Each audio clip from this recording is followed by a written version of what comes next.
चलिए सर करें स्टार्ट जी। बस जी, अब वॉइस नहीं। फटाफट आज हमारा लेक्चर नंबर 3 है। कुछ क्वेश्चंस पार्ट सॉल्व करते हैं जो आपने लास्ट क्लास में स्टार्टिंग से नोटिंग ओपन कर लीजिए। मैं आपको थोड़ा गो थ्रू करा दूं।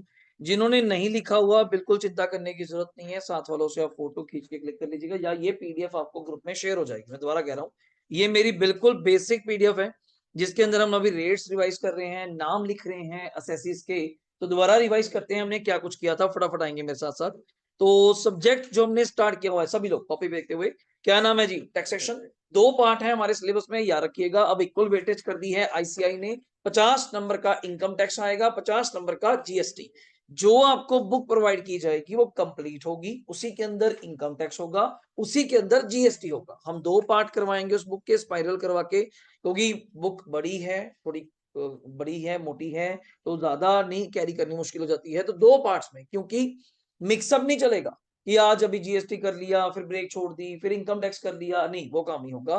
हम चलेंगे पहले सब इनकम टैक्स की तरफ। अराउंड राउंड 2.5 महीने का मेरा प्रोसेस होता है अकॉर्डिंग टू फेब। नॉट ये अच्छा पॉइंट है, हमारा सरप्लस है जितना हमें टाइम मिल जाए। दो चैप्टर्स का मेरे आपके साथ टारगेट है अप टू रिजल्ट तक। दो चैप्टर कौन से? पहला basics intro, how to calculate tax, उतना का जितना मैं आपको बता सकूं। ठीक हो गया, आज थोड़ी बातें और नहीं करेंगे।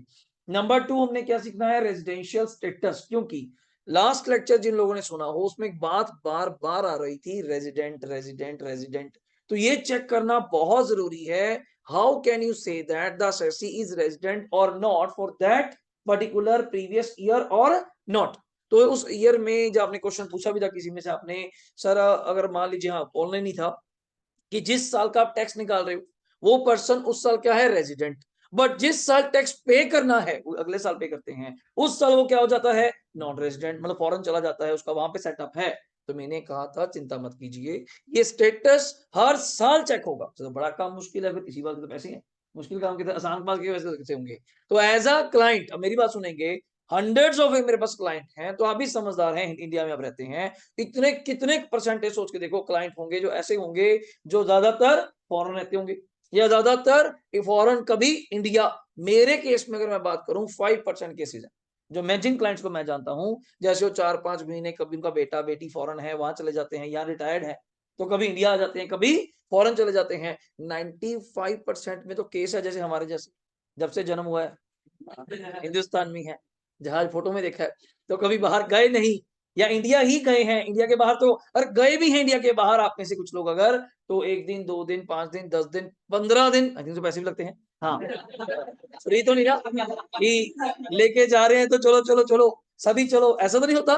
तो ये तो नहीं 4 महीने गए तो गई वहीं पे रह गए, नहीं ऐसा नहीं है। तो हमारा स्टाइल, कल को आप वहां रहते हैं, बिजनेस सेटअप करते हैं, हाँ का बेटा बेटी, जिनके ऐसे मदर फादर, काफी बच्चे चंडीगढ़ में ऐसे पेरेंटल हैं, सब बच्चे कहाँ सेटल हैं? फॉरेन।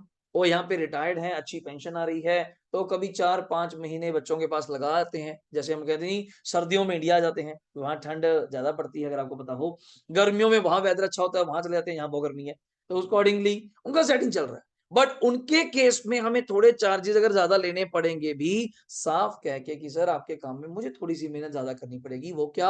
आपका मुझे रेजिडेंशियल स्टेटस चेक करना पड़ेगा। अब आप पढ़े लिखे हैं, कल से आपने नोट कर लिया मेरे साथ, आप कहोगे सर क्यों चेक कर रहे हो? अभी नहीं पढ़ा आपने वो एज का बेनिफिट, सीनियर सुपर सीनियर तभी मिलेगा if you are a resident.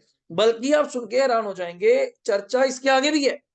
चर्चा सिर्फ ये नहीं है कि आप रेजिडेंट है, रेजिडेंट के अंदर भी दो पॉइंट है, whether you are ordinarily resident, जिसको मैं बोलता हूं आर तो है, आर तो एक अपना इकोनॉमिक्स का कंसेप्ट है, 182 डेज और मोर, ठीक है ना, इन अ प्रीवियस ईयर। मैं जस्टिफाई करवाऊंगा, बड़ा अच्छा क्वेश्चन है उसका। दो टाइप के क्वेश्चन है, पूरा चैप्टर का नाम बताऊं तो सिर्फ रेजिडेंशियल स्टेटस नाम नहीं है, और हर पर्सन का स्टेटस जानने का तरीका अलग अलग है। अब कंपनी को थोड़ा कहोगे 182 डे और मोर, कंपनी तो आर्टिफिशियल पर्सन है, कंपनी के मेन कौन होते हैं? एमडीज, डायरेक्टर्स, उनका अलग स्टेटस है। तो हर केस में रेजिडेंशियल स्टेटस जानने का तरीका डिफरेंट है। And scope of income, sir ये क्या वर्ड आ गया, स्कोप ऑफ इनकम? जब आपका रेजिडेंस स्टेटस तय हो जाएगा, whether you are resident, whether you are ordinarily resident, whether you are resident but not ordinarily resident, या फिर नॉन रेजिडेंट, तो काफी सारी बातें आपके साथ होंगी। तब जाके मैं आपकी इनकम कैलकुलेट करूंगा। एग्जांपल, मैं इंडिया का रहने वाला हूं, इंडिया में ही पैसा कमाता हूं या कभी कभार फॉरेन से भी पैसा कमाता हूं। तो इंडियन गवर्नमेंट सोच के देखो, क्या मुझसे सिर्फ इंडिया में कमाए हुए पैसे पे टैक्स लेगी या फॉरेन में भी जो मैं कमाता हूं यहां बैठ के उसमें भी टैक्स लेगी? सोचो, उस पे भी लेगी, क्यों छोड़ेगी? आप इंडिया में बैठकर पैसा कमा सिखाते हैं आउटसाइड। सर ये इतने सारे पॉइंट हम कैसे जज करेंगे? एग्जांपल दो, एक छोटी एग्जांपल दो। आप लोगों को पढ़ाया, आप लोगों से पैसे इकट्ठे करे, फीस इकट्ठी हुई, अच्छे खासे पैसे बन गए, मैंने कनाडा में प्लॉट ले लिया, मैंने कनाडा में एक शॉप ले ली, उस कनाडा की शॉप को मैंने किस पे दे दिया? रेंट पे। समझने वाली बात समझो, क्या उसका मेरे बिजनेस से कोई लिंक है? नहीं। इंडिया में तो मेरा काम सीए का है, कोचिंग का है, पढ़ाने का है। मैंने शॉप कहां ली? कनाडा, आउटसाइड इंडिया, और उसको भी किस पे दिया? रेंट पे। पढ़ाता नहीं हुआ वहां पे, पढ़ाऊं तो मेरे बिजनेस से लिंक आ जाए, उसको बोलते हैं फ्रॉम एनी अदर सोर्स। तो सरकार फिर बीच में आ गई, सर आप इंडिया के क्या हैं? नागरिक, रेजिडेंट हैं, तो आपको उस इनकम पे भी टैक्स देना पड़ेगा। मैं क्या बाबू जी, मैं तो उस रेंट को इंडिया में लेकर ही नहीं आया। कभी नाम सुना होगा, बैंक में अकाउंट खोलता है एनआरई अकाउंट, स्पेशली फॉरेनर्स के लिए। फॉरेन में भी एसबीआई है, चिंता मत करिए, सोचें जी फॉरेन में एसबीआई नहीं है। हमारे इंडिया के कुछ बैंक्स कहाँ पे हैं? फॉरेन में भी हैं। तो उसको एनआरओ, एनआरई, दोनों बंदों के लिए अकाउंट ओपन होते हैं। मैं रेंट इंडिया लेके नहीं आया, मैंने अपने टेनेंट को बोल दिया जो रेंट आएगा बाय चेक और मेरे कनाडा के बैंक में ही क्या हो जाएगा? डिपॉजिट। आप इंडिया में लेकर भी नहीं आए, तब भी हिंदुस्तान गवर्नमेंट कहती है हम इस पे क्या लेंगे? टैक्स लेंगे। तो ये कौन बताएगा आपको सारी बातें? सर पहले स्टेटस तय होगा, अगर स्टेटस तय हो गया, आप रेजिडेंट बन गए, तभी मैं आपसे टैक्स ले सकता हूं, वरना हर इनकम पे टैक्स लेने का मेरा कोई हक नहीं बनता। समझो बात को, क्लियर? फिर बात आई, इसके आगे चलें तो इनकम टैक्स एक्ट कौन सा है मुझे बताएंगे? 1961 मेन एक्ट है, 1 अप्रैल से लागू हो गया था 1961 में। फिर बात कौन सी आई? लॉ वगैरह प्रेजेंट हो गया। हमारे सिलेबस की बात करो आप मेरे साथ, यार बुक तो भी है नहीं हमारे पास। प्रीवियस ईयर आपको आपको नवंबर 24 में पेपर में प्रीवियस ईयर कौन सा आएगा? 23-24, आज ही दिमाग में बिठा दो। अकाउंट्स की तरह नहीं कहूंगा लिखो ट्रायल बैलेंस 31 मार्च 2017 है, अभी चल रहा है 24, आप लगा रहे हो 17। हाँ वहां चल जाता है, अकाउंट्स में तो कोई भी ईयर बोल दो। कैश फ्लो पढ़ते थे आप, कोई दो बैलेंस शीट दे दो, हमें कोई फर्क नहीं पड़ता, हम कैश फ्लो बता देंगे। इनकम टैक्स में जितने क्वेश्चन आप उठाओगे बाय डिफॉल्ट सबके नीचे लिखा होगा ईयर। अगर पीवाई लिखा हुआ तो कौन सा होगा? 23-24। ए वाई लिखा हुआ तो 24-25। फुल फॉर्म बोलिएगा, PY previous year. Previous year का मतलब ये नहीं पिछला साल, ना ना ना, यहाँ प्रीवियस ईयर का मतलब है जिस साल आपने पैसा कमाया। बिल्कुल सिंपल लैंग्वेज बोलेंगे, कोई हमें इंग्लिश में वहां लिखना नहीं है, इतना ही पता होना चाहिए आपको। असेसमेंट ईयर, कमाए हुए पैसे पे जिस साल आप उस पर टैक्स पे करेंगे, इसको बोलते हैं असेस करना। बोलते नहीं मैं असेस कर रहा हूँ, मैं जांच कर रहा हूं। अब पर सरकार ने देखो कितना बड़ा आपको टाइम दिया, सोचने वाली बात है। सोच देखो, सरकार कहती बेनिश्चिंत होकर अप्रैल से मार्च पैसा कमाओ। मैं क्या ठीक है जी, हम आपको तंग नहीं करेंगे, आराम से पैसा कमाओ पूरा दबा के। जीएसटी डिफरेंट, जीएसटी से डिफरेंट, वो हर महीने के महीने चलता है, वो डिफरेंट चीज है। इनकम टैक्स वाले कहते हैं आराम से पैसा कमा, उसको टाइम भी लगता है। हमने पढ़े लिखे लोग हैं, 31 मार्च तक तो ट्रायल बनेगा, फिर ट्रेडिंग पेंडल बनेगा। ऐसे ही थोड़ा होता है, हम जहाँ पढ़ते थे +1 में, ट्रायल बन गई 31 को, फाइनल अकाउंट भी बन गया 31 को है। इतने कौन से स्कॉलर हैं आप लोग भाई? तो इसको टेक्स अ टाइम, और तभी तो एडजस्टमेंट नहीं आती थी, आउटस्टैंडिंग भूल गए, फलाना भूल गए, it takes a time. Government ने हमें टाइम दिया, 3 डेट दी। कितनी डेट दी हमें? 3। सब लोगों को अलग अलग दी, इकट्ठे मत आ जाना, रश हो जाएगा। सबको अलग अलग दी। इंडिविजुअल, जितने इंडिविजुअल्स हैं, एचयूएफ हैं, आप सब आएंगे 31 जुलाई को। इमेजिन करा करो, 31 मार्च को साल क्या हुआ? खत्म। कितने महीने मैंने आपको दिए? 4। कौन से? अप्रैल, मई, जून, जुलाई। तब कभी भी सीए के पास देखना, कभी भी प्रैक्टिकल्स काम सीखने जाएंगे, हम कहते हैं सीजन का टाइम चल रहा है, आप कहते हैं सीए का भी सीजन होता है, वरना कोई कपड़े कपड़े बेचता है क्या ये? नहीं, इनका सीजन मतलब आईटीआर चल रही है और उनके पास पहले 8 महीने ही काम है। 8 भी ना कहूं तो 6 ही कहो। अगर जन अप्रैल भी काम कम होता है, कारण क्यों? अभी क्लाइंट क्लोजिंग करके हटा होता है, नई बुक्स लगाता है, नया बिजनेस सोचता है, तब टेली में डाटा वगैरह हम सेट करेंगे। तो मई मान लीजिए, मई से अक्टूबर, बस सही बता दूं मैं, सही सही, क्योंकि इंडिया में कई सीएस के बाद 90% सीएस के पास फॉरेन का काम नहीं है, वो है ट्रांसफर प्राइसिंग एग्रीमेंट्स। क्या नाम है? टीपीए। जो अगर आपका कोई फॉरेन एसोसिएट है, उसकी रिटर्न देखो, मैंने सबसे लास्ट रखी, दोबारा बताओ 3 डेट कौन सी थी? पहली डेट 31 जुलाई मेरी, पर मेरी रिटर्न 31 जुलाई इसलिए नहीं हो सकती, कारण बताऊंगा, मैं फर्म में पार्टनर भी हूं, और मेरी फर्म की रिटर्न जब जाएगी उसके बाद मेरी रिटर्न जाएगी। तो उस वजह से था इंडिविजुअल। अब मेरी रिटर्न डेट की डेट चेंज हो गई है, मेरी 31 जुलाई नहीं है, अब मेरी है 30 सितंबर। आपको नॉलेज के लिए बता दूं, 2 महीने और दिए, 31 जुलाई खत्म हुआ, अगस्त और सितंबर दिया। अगर मान लो मैं किसी और दुबई एसोसिएट में, यूएस कनाडा न्यूजीलैंड किसी एसोसिएट कंपनी में पार्टनर हूं, मेंबर हूं, कुछ भी हूं, फिर मेरी रिटर्न और लेट हो गई, कितनी, 30 नवंबर, 2 महीने और दिए। समझो बात को। 30 सितंबर के बाद कौन सा दिया, अक्टूबर एंड हुआ। इसके बाद किसी के पास टाइम नहीं है, लेट हो गए तो फाइन लगेगा। फाइन में भी अलग अलग वैरायटीज हैं कि 5 लाख से कम है तो इतना फाइन, 5 लाख से ज्यादा इनकम है तो इतना फाइन। 31 मार्च के बाद तो रिटर्न ही फाइल नहीं होगी। तो मोदी सरकार ने आते ही बंद करा, सबसे बड़ा काम। वरना सीए को मोटे पैसे इसमें बनते थे, उसको बोलते थे बिलेटेड, वर्ड सुना है, बोलते बिलेटेड हैप्पी बर्थडे, हाँ बोलते नहीं कि भाई बिलेटेड हैप्पी बर्थडे, लेट हो गया तो इसलिए कि चलो पार्टी पे बुला ले, बिलेटेड भाई मैं फिर भी कर रहा, देखो मेरी है। तो वहां पे सरकार ने नाम रखा बिलेटेड रिटर्न। लेट हो गए कोई चिंता नहीं, फिर भी आ जाइए, बट कब तक आ जाइए, 31 मार्च से पहले पहले आ जाइए। 31 मार्च के बाद तो एंट्री ही नहीं, फिर तो ब्लडेड का मतलब मैसेज सीन भी नहीं करूंगा, ठीक हो गया, टिकी रह जाएगा सिंगल बस, आगे नहीं होगा, अब देखेंगे ही नहीं। रीजन क्यों, ये सरकार का मोटिव था।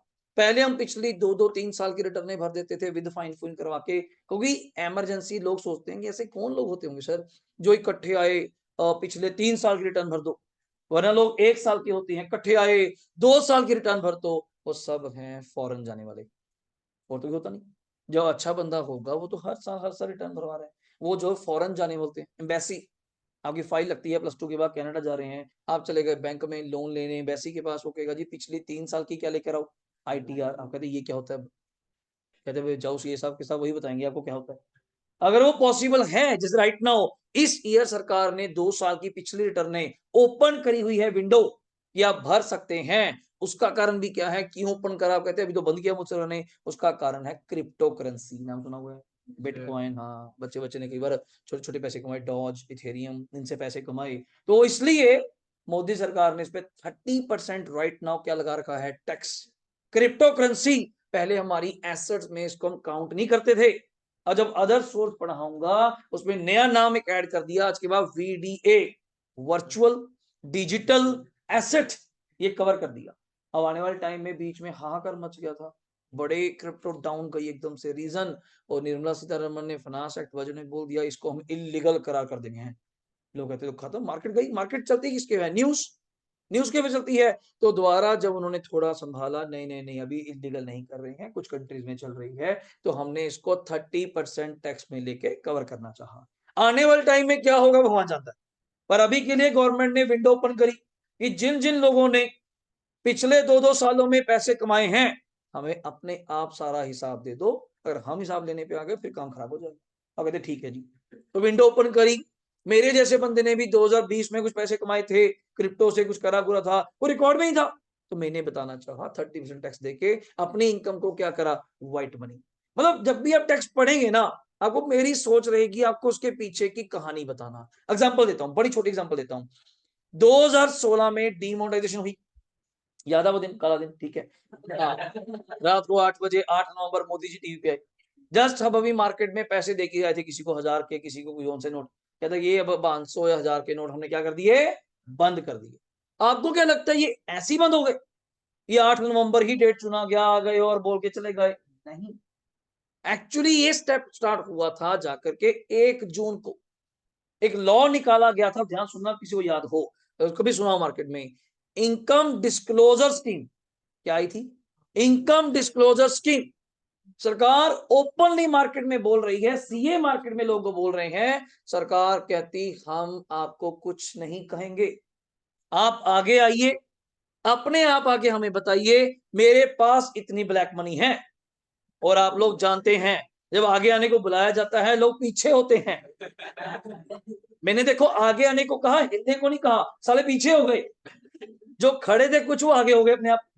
कहता हाँ तू बताना चाहता, कहता नहीं नहीं मैं नहीं, तो उनको था कि शायद मैं ही ना पकड़ा जाऊं, और सरकार कहती मैं आपसे सच्ची कह रहा हूं, कसम खा के नहीं मारूंगा। होता नहीं, घर वालों की लाइव एग्जांपल है यार, मैं तो प्रैक्टिकल एग्जांपल आपको देता हूँ। घर वालों ने पूछा तू कहाँ गया था, सच सच बता दे, कुछ नहीं कहूंगा। अब कहते विश्वास नहीं हो रहा, मैं कहा सच्ची कसम नहीं मारूंगा, हाथ बांधे मेरे, मैं लात से मारोगे, मैं टांगे भी बांध दो इसकी, नहीं मारूंगा, फिर खोल के मारोगे। तो विश्वास ही नहीं है। तो सैसी ने विश्वास ही नहीं करा, मैं नहीं विश्वास करता, मतलब मैं ही क्यों जाऊं, कोई और भी तो जाए, देखो तो नहीं, कोई आगे कुएं में छलांग लगाए तो मैं देखूं कितना गहरा है, मुझसे ही क्यों शुरुआत करी जा रही है। तो सरकार कहती कुछ भी property, bank balance, jewellery, investment पढ़ाऊंगा मैं आपको, कुछ भी है बता दो यार, 45% टैक्स लेंगे, व्हाइट मनी कन्वर्ट कर दूंगा। आप कहते हैं अगर मान लो मेरे पास 10 करोड़ का फ्लैट पड़ा है मुंबई में, मैंने नहीं बताया था, किसी रामू शामू के नाम था, बताया ना आपको, तो अब मैंने कहा रामू वो दिन आ चुका है आखिरकार, अब तुझे फ्लैट मेरे नाम ही करना पड़ेगा। कहता मालिक अब क्या हो गया, मैं कुछ नहीं, सरकार की स्कीम आई है। सरकार कहती 45 फालतू छोड़ दो, कोई सेस नहीं, कुछ नहीं, हमें टैक्स दे दो, उस फ्लैट को हम व्हाइट मनी में कन्वर्ट कर देंगे, व्हाइट में फिर बेचो, दो जितने मर्जी करोड़ का, हमें चिंता नहीं, कल को पकड़े गए फिर हम जिम्मेवार, पहली बात होगी। अब ये सोच के लोग कहते 45% तो मोटा माटी हाफ ही हो गया, तो क्यों जाना है, क्यों जाना है, छोड़ो ना, क्या करना है। तो वेट करी 3 महीने आपकी, जून जुलाई अगस्त तक वेट करी, सितंबर तक वेट करी। जिन लोगों ने बता दिया, ओपन था ये, हमें भी ऑफर थी, तो हमने एज ए क्लाइंट बहुत कहा कि अगर घर पे मान लो 20 करोड़ पड़ा है, you have to want to convert that money into white money legally, फिर आप बैंक में जमा करो, जहां मर्जी यूज करो, बट 20 करोड़ का 45%, 9 करोड़ रुपए टैक्स देना पड़ेगा, मन समझा लो, वरना सारे जाएंगे। पता नहीं गेम कैसे होती है, उस गेम पे ही है। तो जब वो नहीं पॉपुलर हो पाई, क्योंकि उसमें के पीछे भी कौन होता है, वही बात है, ये प्रमोट करने वाले स्कीम कौन थे, जल्दी बोलना, सीएस। आप ही ने क्लाइंट का आपको सारा पता है, क्लाइंट आपके साथ सारा कुछ शेयर है, ये पड़ा है, ये पड़ा है, कैश आपने क्या, आप कहते कोई नहीं, देखी जाएगी क्या होगा, देखते हैं। अब हुई डीमोनेटाइजेशन, स्कीम बहुत अच्छी थी, बट फिर वही चक्कर पड़ गया, फेलियर करने वाले तो बंदे ही हैं।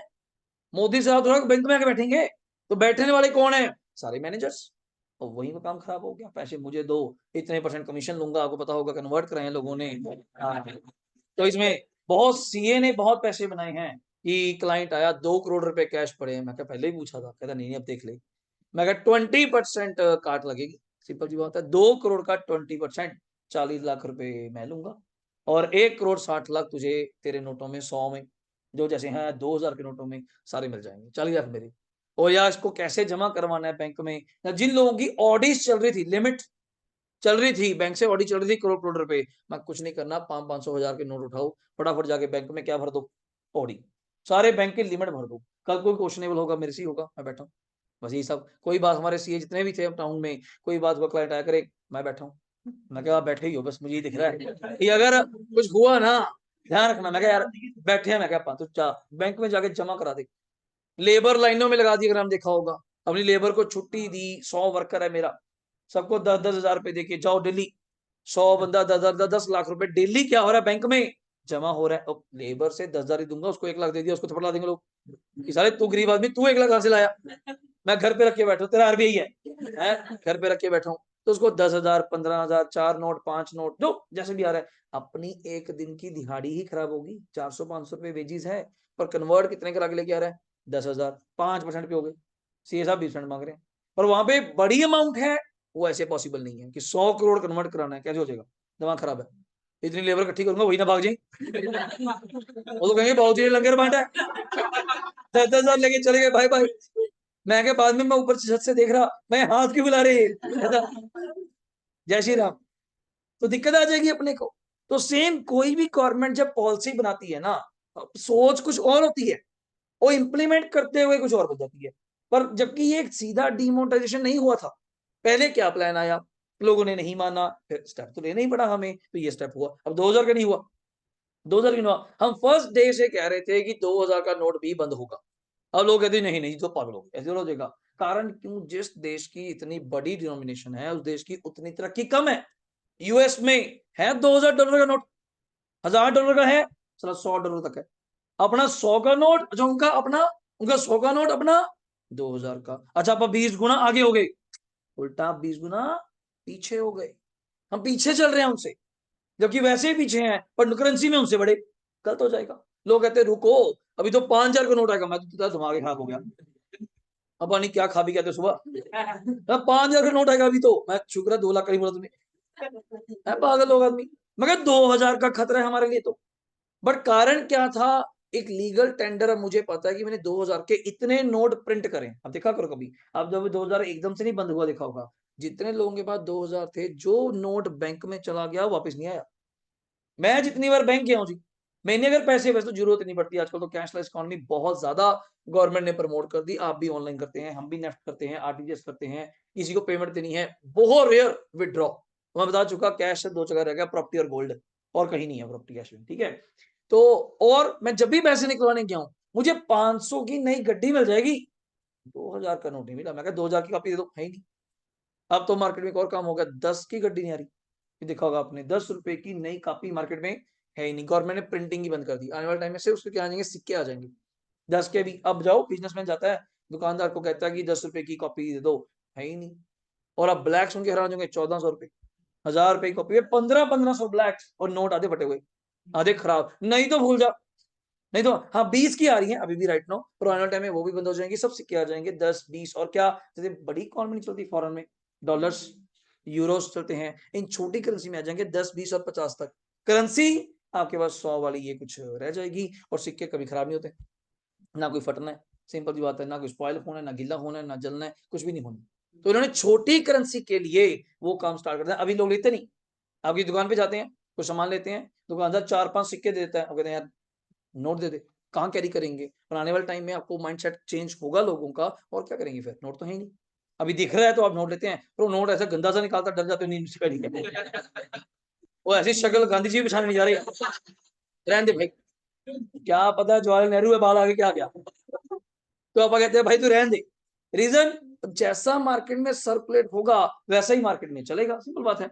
तो नेक्स्ट हमने पढ़ा इनकम टैक्स रूल्स है 1962, काम नहीं आएगा, बस काम ये आएगा जहां पे भी लिखा होता है एज मे बी प्रेस्क्राइब, कोई आपसे पूछ ले तो आप कह सकते हैं सर वो कहां प्रेस्क्राइब किया होता है, in rules 1962। How many heads are there, जल्दी बोलना। 5। Number 1 salary, house property, PGBP, capital gain, other source. Salary में एक एम्प्लॉयर एम्प्लॉय का रिलेशनशिप है, एम्प्लॉयर एम्प्लॉय, जहां ये रिलेशनशिप नहीं है, जहां ये रिलेशनशिप नहीं है, वहां सैलरी के अंदर पैसा टैक्सेबल नहीं होगा।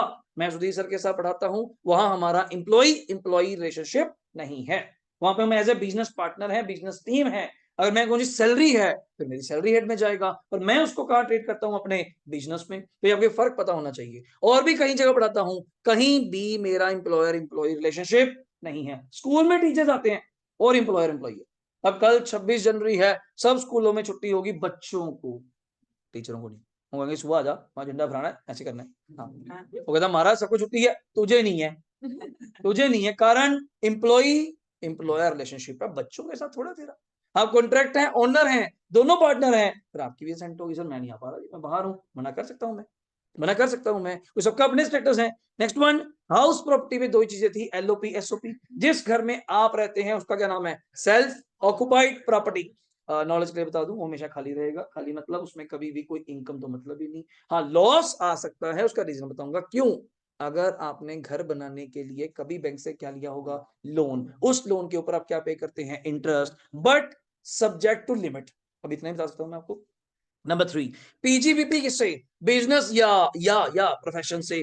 कैपिटल गेन किससे, अगर आप कोई कैपिटल एसेट, तो नाम चेंज कर दिया, फिक्स नहीं बोला, करंट नहीं बोला, कैपिटल एसेट। सर फिर आपके अकॉर्डिंग तो इसका मीनिंग भी होगा, what do you mean by capital asset. हाँ पढ़ेंगे, जो कैपिटल गेन पढ़ाऊंगा, नोट्स आपको मिलेंगे, उसके अंदर पहले ही पेज पे क्या लिखा हुआ है, डेफिनेशन ऑफ कैपिटल एसेट। और जो वहां लिखा है निकेत, वही कैपिटल एसेट है। एग्जांपल दे दूं, मोबाइल को हम कैपिटल एसेट नहीं मानते, फर्नीचर को हम कैपिटल एसेट नहीं मानते। आपने मोबाइल लिया, 1 लाख का लिया, वैसे डेप्रिशिएबल एसेट आप जानते हैं, ठीक हो गया, उसको बेच रहे हैं। अगर बाय चांस गेन हो गया या लॉस भी हुआ, हमें उससे कोई मतलब नहीं है। बच्चा कहता है सर गेन से ही तो मतलब था, लॉस से क्यों मतलब है। लॉस से इसलिए मतलब है, एक चैप्टर है हमारे पास सेट ऑफ, क्या नाम है, सेट ऑफ। एक हेड में इनकम है, एक हेड में लॉस है, तो इतना तो आप भी सरकार से चाहेंगे, इनकम में से लॉस क्या कराया जाए, सेट ऑफ। तो हमने उस एसेट को एसेट ही नहीं माना जिसमें हमें पता है लॉस होने ही होने, तो उसको हमने लॉस एसेट ही नहीं माना। अगला पॉइंट, अदर सोर्स, बैलेंस जो भी इनकम बचेगी सब कहां जाएंगी, अदर सोर्स। नाम के लिए याद कर लो, इंटरेस्ट फ्रॉम बैंक, बड़ी प्यारी एग्जांपल है, एफडी पे इंटरेस्ट, शेयर्स पे डिविडेंड, डिबेंचर्स पे इंटरेस्ट आपके लिए। पर्संस, टैक्स कौन पे करेगा, जल्दी बोलो निशान। पर्सन कितने तरह के अनिकेत पर्सन है, 7 तरह के। हाँ आगे पीछे बोल सकते हैं, कोई दिक्कत नहीं है, तो जल्दी बोलेंगे मेरे साथ साथ कौन है। individual, number 2 HUF, number 3 firm including LLP, number 4 company। वैसे ये पढ़ाया जाएगा, कंपनी भी दो प्रकार की है, प्राइवेट पब्लिक नहीं, डोमेस्टिक फॉरेन। सर ऐसा क्यों, फर्क क्या रेट का? हाँ, डोमेस्टिक कंपनी पे 30% रेट है, रिलायंस टाटा 30% टैक्स देती है, फॉरेन कंपनी पे 40% रेट है, 30 से सीधा 40 फ्लैट। फ्लैट मतलब 1 रुपया भी माफ नहीं है। सर 1000 करोड़ कमाया, कोई छोटी एग्जांपल ले रहा हूँ, बहुत ज्यादा आपने प्रोजेक्ट रिपोर्ट नहीं होगी, वहां देखते करोड़ों में था, कितने करोड़ प्रॉफिट, 1000 करोड़ का 30% 300 करोड़ रुपए टैक्स देगी रिलायंस। अगर ये फॉरेन कंपनी होती, मैकडी डोमिनोज होता, तो 40% 400 करोड़ रुपए सीधा टैक्स है, ये इनकम टैक्स है, जीएसटी अलग है। आधे लोगों को लगता है कि जीएसटी शायद बीच में हो गया, इतने पैसे दे दिए, नहीं नहीं नहीं, वो अलग चीज है, ये अलग चीज है। नेक्स्ट वन, फर्म हो गया company, individual, HUF, AOP, BOI. मैंने आगे लिखवाया नहीं, बस लिखाया था, इसको आगे क्या लिखा होता है सुन लो, या लिखना लिख लीजिए, वेदर इनकॉर्पोरेटेड और नॉट, लिख लीजिए एओपी बीओआई के साथ, अगर स्पेस है, अगर स्पेस है, अगर स्पेस है, वेदर, वेदर एओपी बीओआई के साथ बचे, एओपी बीओआई के साथ यहाँ पे ब्रैकेट में वेदर इनकॉर्पोरेटेड और नॉट। अब इनकॉर्पोरेटेड का मतलब क्या है, ये अपने किसी एक्ट में रजिस्टर्ड होते होंगे। अब करवाओ ना कराओ, इनकम टैक्स को इससे फील नहीं है, मुझे क्या मतलब है, तो इनकॉर्पोरेटेड है तो ये टैक्स दूंगा, नहीं नहीं, हमने फर्क नहीं करा। नंबर 1 नेक्स्ट कौन है, लोकल अथॉरिटी, एग्जांपल के लिए लोकल गवर्नमेंट, म्युनिसिपैलिटी, पंचायत आपकी जो भी है, इनका अलग स्टेटस है सरकार की नजर में। लास्ट वन कौन हुआ, एजीपी, इसको बोलते हैं, वैसे पढ़ाऊंगा, एनी पर्सन जो कहीं कवर्ड नहीं हुआ कहां जाएगा, एजीपी। चलिए, दो डेफिनेशन आपने पढ़ी, बच्चे जल्दी बोलना, कौन कौन सी, जल्दी बोलना, प्रीवियस एंड कौन सी है, असेसमेंट। ज्यादा बात नहीं करेंगे, क्लियर हो चुकी हमारी बात में। चलिए आगे चलिए, आगे चलिए, आगे चलिए। एक्सेप्शन क्या थी सर, अभी आपने कहा था मुझे, क्या, जल्दी बोलना, जिस साल आप इनकम कमाते हो उसका टैक्स में हम पे करते हैं अगले साल दिया, बट इस केस में, इन 4-5 केसेस में सेम ईयर ही आपको टैक्स देना पड़ेगा। और नाम इतने प्यारे हैं, आपको देख के मजा आ जाएगा। पर ये शिपिंग बिजनेस ऑफ किसका, एनआर, मेरा नहीं है, एनआर का। मिस्टर राम श्याम कोई फॉरेन से शिप लेके इंडिया में आया, ओके मैं दोबारा आऊंगा, हम वेट नहीं करेंगे, you have to clear your tax dues. फिर डाउट ये आता था यार कैसे कैलकुलेट करेंगे, अभी तो शिप लेके आया, क्या पता उसने कितना पैसा कमाया है। तो मैंने कहा था हमारे सिलेबस में अभी नहीं है, फाइनल्स में है, प्रिजम्पटिव रेट, क्या नाम है, प्रिजम्पटिव, प्रिज्यूम्ड।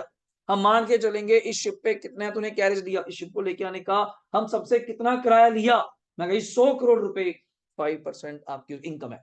मैं क्या, अपने खर्चा, ड्राइवर, तेल, पानी, लोडिंग सब ले लिया, 5 बोल रहा हूँ यार, मैं 95% में तेरे बिजनेस के क्या माने, खर्चे, छोटी बात है, सिर्फ 5% आपका क्या मान रहा हूँ, प्रॉफिट। तो 100 करोड़ का 5%, 5 CR is your profit and you have to pay tax on that. Sir मेरे पास, अब आप सोचोगे सर वो कौन सा पैसे साथ में लेके चलता है कि मैं रुकूंगा और टैक्स दूंगा, बात आपकी बड़ी लगी। आप एक काम कर देंगे, अपना कोई लीगल रिप्रेजेंटेटिव, क्या वर्ड है, लीगल रिप्रेजेंटेटिव यहाँ पे अपॉइंट करके जाएंगे, अपना एजेंट अपॉइंट करके जाएंगे, तब मैं आपको यहाँ से लीव करने दूंगा। एग्जांपल बता दूं, बड़ी छोटी एग्जांपल है, हम गाड़ी चला रहे थे, रास्ते में किसी गाड़ी ठोक दी आपने, अगला बाहर आ गया, आपको मारने लग रहा है, रुक जाओ रुक जाओ, मार लियो बाद में, 2 मिनट रुक जाओ, ठीक है, इधर नुकसान है भरपाई कर देता हूँ।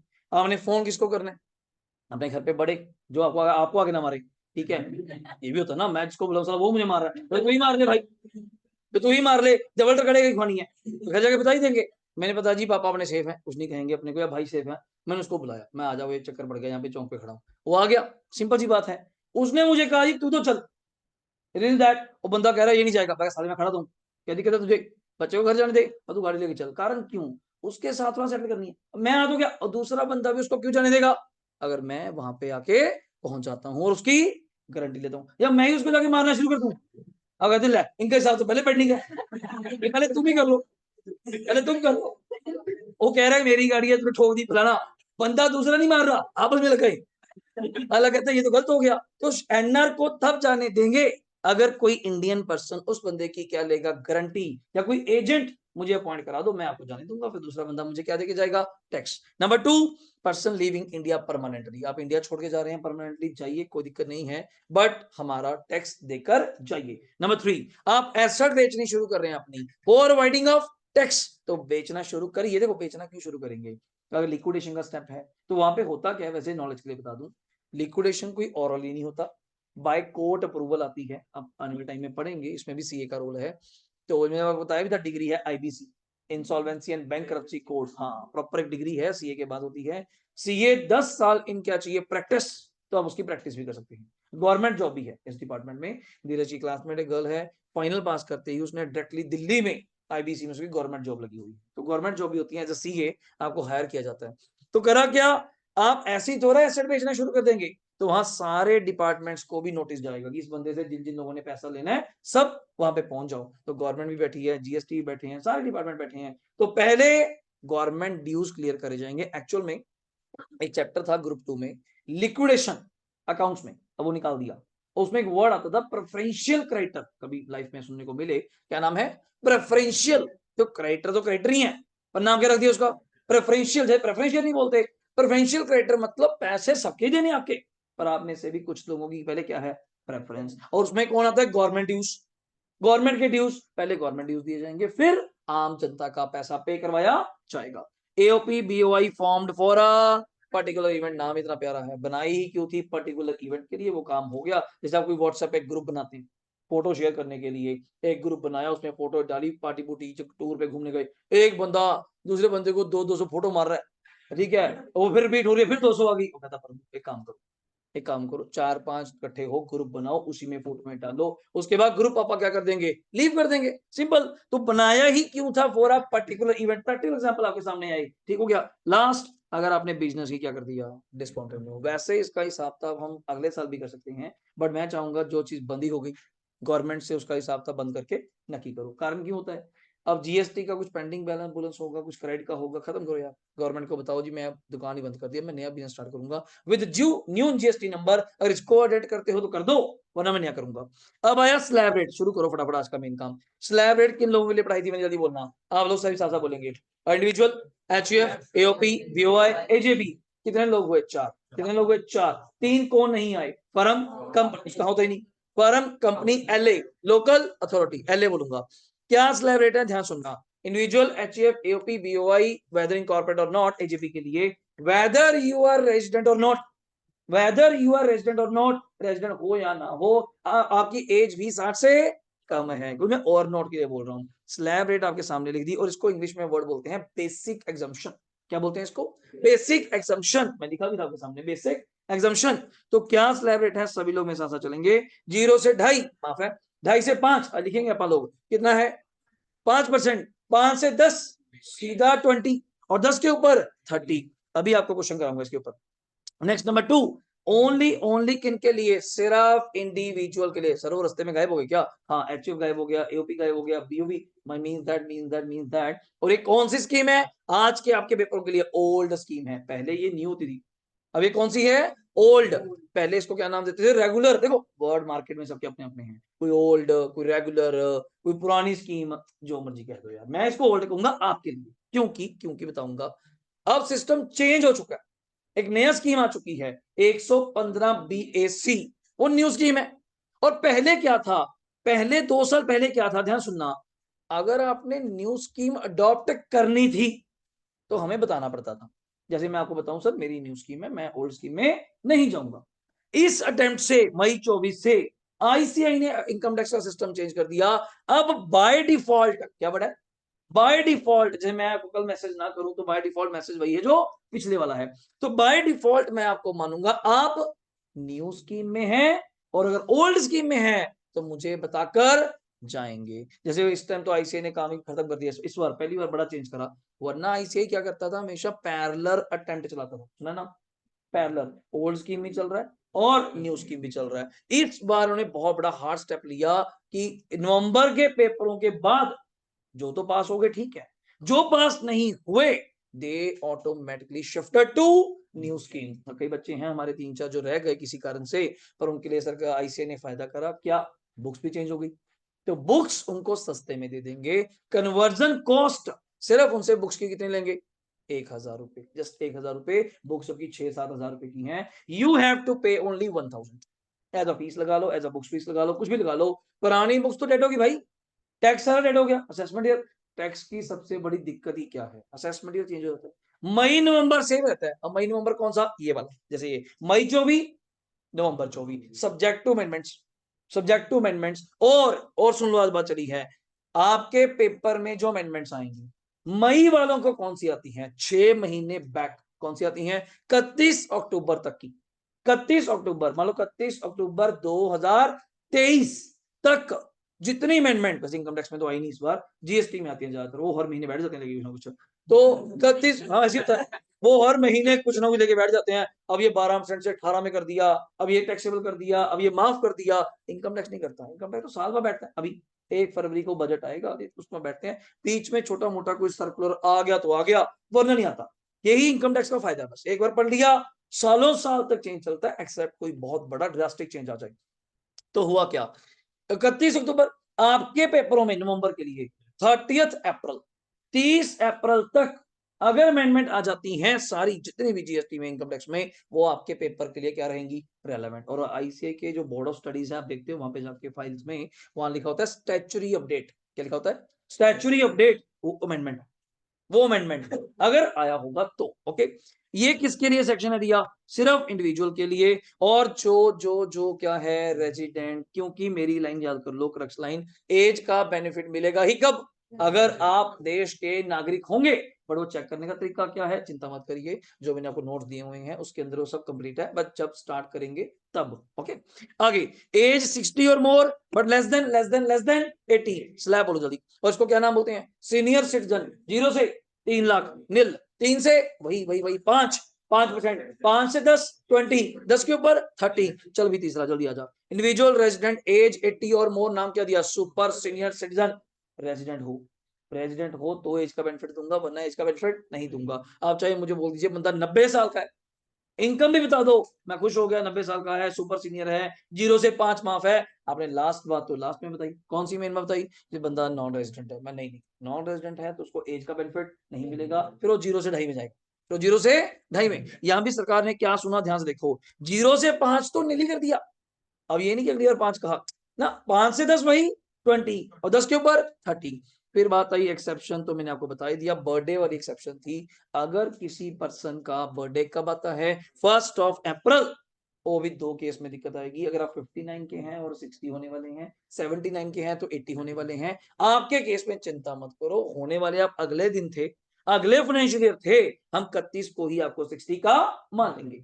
नेक्स्ट पॉइंट क्या आया, H&EC, अगला tax, tax on tax not on income, tax on tax, तो कितना लगेगा सर, 4%, पहले कितना था 3%, अब 3 की बाइफिकेशन क्या थी, नॉलेज के लिए बता दूं, 1+2, अब क्या हो गया 1+3, 1 मतलब 1% सीधा सीधा सरकार को कहा जाएगा। जैसे एग्जांपल दूं, आप गाड़ी परचेज करते हैं तो वहां पे काउ सेस लगता है, कभी सुना है, सुना नहीं कभी, गाड़ी कभी ली नहीं, अच्छा चलो, स्कूटरी पे नहीं लगता भाई मेरे, तो पता नहीं लगता ना, आप गाड़ी लेने जाइए, वही कलर एग्जांपल टीसीएस वाली, आप एस्टिमेट बनवाइए, पहले लगाएगा काउसेस, गाँव के नाम का, गाय के नाम का, ये वो इतने पैसे, गवर्नमेंट ये सेस बनाती है, स्वच्छ भारत सेस, ये नाम सुना है सर, नाम तो सुना होगा स्वच्छ भारत, हाँ फिर तो मैं नाम ही नहीं सुना, तो ये कई तरह के सेस गवर्नमेंट लगाती है, होता कुछ नहीं है, कारण क्या, जहां आप इतना पैसा दे रहे हैं थोड़ा सा पैसा, और ये सर्विस टैक्स में आया था तब 14% सर्विस टैक्स था, 0.5 लगा दिया कृषि कल्याण सेस किसानों के लिए, 0.5 देखो बड़ा छोटा है, 0.5 तो 1% का भी आधा, अपने तो फ्री आ रहा है, क्या दिक्कत है, जब टैक्स ही हजारों लाखों करोड़ रुपए इकट्ठा होना है, 1 लाख करोड़ का अगर मैं 1% भी करता हूं तो 1000 करोड़, 0.5 500 करोड़ फ्री आ रहा है, तुझे तकलीफ है, आने देना, क्या दिक्कत क्या, आते हुए जी मन लगती है, तो 500 करोड़ ठीक है ना, सिंपल। तो स्वच्छ भारत से सीबीसी, स्वच्छ भारत सेस लगाया, ऐसी गवर्नमेंट ने हेल्थ सेस लगा दिया 1%, अब कहते हैं सर क्या कमाई होगी, टैक्स का भी 1%, मैं फ्री भी आ रहा है, तुझे क्या प्रॉब्लम है, जो आ रहा है वही अपन गवर्नमेंट में एज ए हॉस्पिटल पे लगा देंगे, रेवेन्यू ही है, आ जाएगा। तो ऐसी काउ सेस गाड़ी परचेज करते हुए कई लोग 1000 लगाते हैं, कई लोग 5000 लगाते हैं, और लोग दे भी देते हैं, कारण क्यों लगाता है यार, ठीक है यार, गाय के नाम का चलो चारा सही, ठीक है, उनके नाम का सही, जो भी लगा लो जैसा भी है, पर वो लालू जी चारा खा के डिफरेंट बात है, जेल में है ना वो, 7000 करोड़ का सारा चारा खा गया, हिंदुस्तान में यहाँ से पता चलता है पैसे चारे में भी कितने हैं, ये ध्यान नहीं था कि जो चारा आता है ना गऊओं को आप डालते हैं हराड़ वगैरह, उसका 7000 करोड़ का घपला जी वो, और अभी जेल में बैठा, बाहर नहीं आया बेचारा, हाँ आएगा कभी मौका होगा। तो 4% उसमें क्या लगता है, जल्दी बोलना, सेस, 1% हेल्थ का, 3% एजुकेशन का, सर चार्ज डिफरेंट है, आज इसकी बात नहीं कर पाएंगे, बहुत टेक्निकल है। आज सिर्फ ये बात बता पाऊंगा, दिखा सकता हूं मैं होता क्या है। ये कुछ स्पेशल लोगों के लिए है, मतलब जिनकी इनकम आम नहीं है, 50 लाख से ऊपर है। सर सबके लिए 50 लाख है नहीं, फर्म के लिए अलग है। जो मैं अभी बात कर रहा था कल आपसे, वो 50 लाख वाली, वो सिर्फ मैं इंडिविजुअल की बात कर रहा हूँ। किसकी बात कर रहा हूँ? इंडिविजुअल। एचयूएफ का अलग है, फर्म का अलग है। फर्म का तो एक ही रेट है। सुनना ध्यान, सुनने में क्या जाता है आपको दिखाऊंगा बाद में। अगर 1 करोड़ से प्रॉफिट ऊपर गया, प्रॉफिट भी नहीं कहूंगा actually, what is the total income, what is the total profit. Word तो अकाउंट्स का है, हमारा इनकम टैक्स में वर्ड क्या है? जीटीआई, ग्रॉस टोटल इनकम, या टीआई, टोटल इनकम। ये इनकम टैक्स के वर्ड्स हैं। अगर फर्म मतलब दीपक गारगोयल की, मेरी नहीं, फर्म की, मेरी अलग चार्ज है। फर्म की इनकम, टोटल इनकम सब मिला के 1 करोड़ से ऊपर है तो फ्लैट रेट है सरचार्ज का कितने परसेंट? 12%। क्लियर हो गया? इंडिविजुअल के केस में ही इन्होंने बहुत खिचड़ी सी पका रखी है। कितने रेट थे? 4। कैसे? सुनना, अगर आपको समझ आए। अभी अंदर की बात तो कर नहीं सकता आपसे मैं, बहुत डीप है, ज्यादा ही डीप है, तो मैं मोटा मोटा बताता हूं आपको। 50 लाख से ऊपर गए up to 1 CR, up to 1 CR 10% extra tax देना पड़ेगा। किसका? टैक्स का। समझो बात को, टैक्स का। सर पहले टैक्स निकाला अपन, फिर जो टैक्स आएगा उसके ऊपर 10%, फिर उसके ऊपर 4%। किस बात का? Health and education. सर अगर 1 करोड़ से ऊपर गए अप टू 2 करोड़ 15%। तो बच्चे का छोटा सा डाउट है, ध्यान सुनना। सर मान लो मेरी इनकम 1.5 करोड़ है, 1.5 करोड़ समझते हैं, 1 करोड़ 50 लाख, तो क्या मुझे 2 सरचार्ज देने पड़ेंगे, 10 और 15? नहीं नहीं नहीं, वो लैब साहब किसमें आ गए? स्लैब में, तो 15 ही देना है। समझे नहीं बात को? बच्चे का डाउट नहीं, पता नहीं चलता ना, इनकम टैक्स नया नया है कि सर 50 लाख से ऊपर गए 1 करोड़ तक, तो आपने कहा 10%। 1 करोड़ से 2 करोड़ के बीच में आ गए तो 15%। क्या ऐसा होगा क्या कि पहले 1 करोड़ तक 10%, अगले 50 लाख पे 15? नहीं नहीं नहीं नहीं, you are in the slab limit. अब स्लैब लिमिट किसमें आ गए? 1 और 2 के बीच में कितना? 1.5।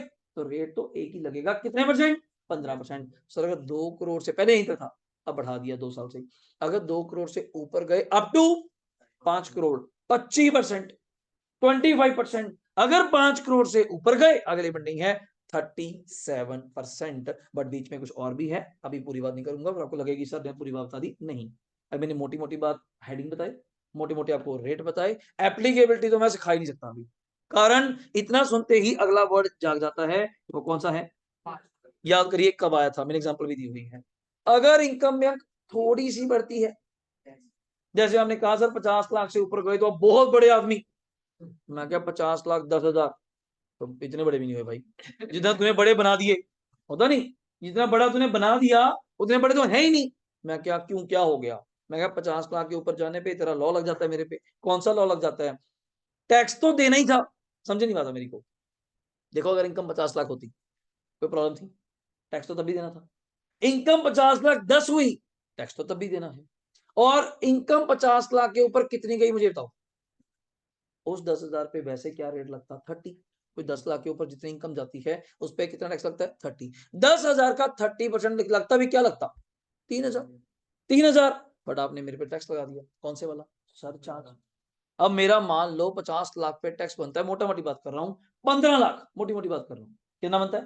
15। उस 15 लाख का सीधा 10% ऐड हो गया, कितना?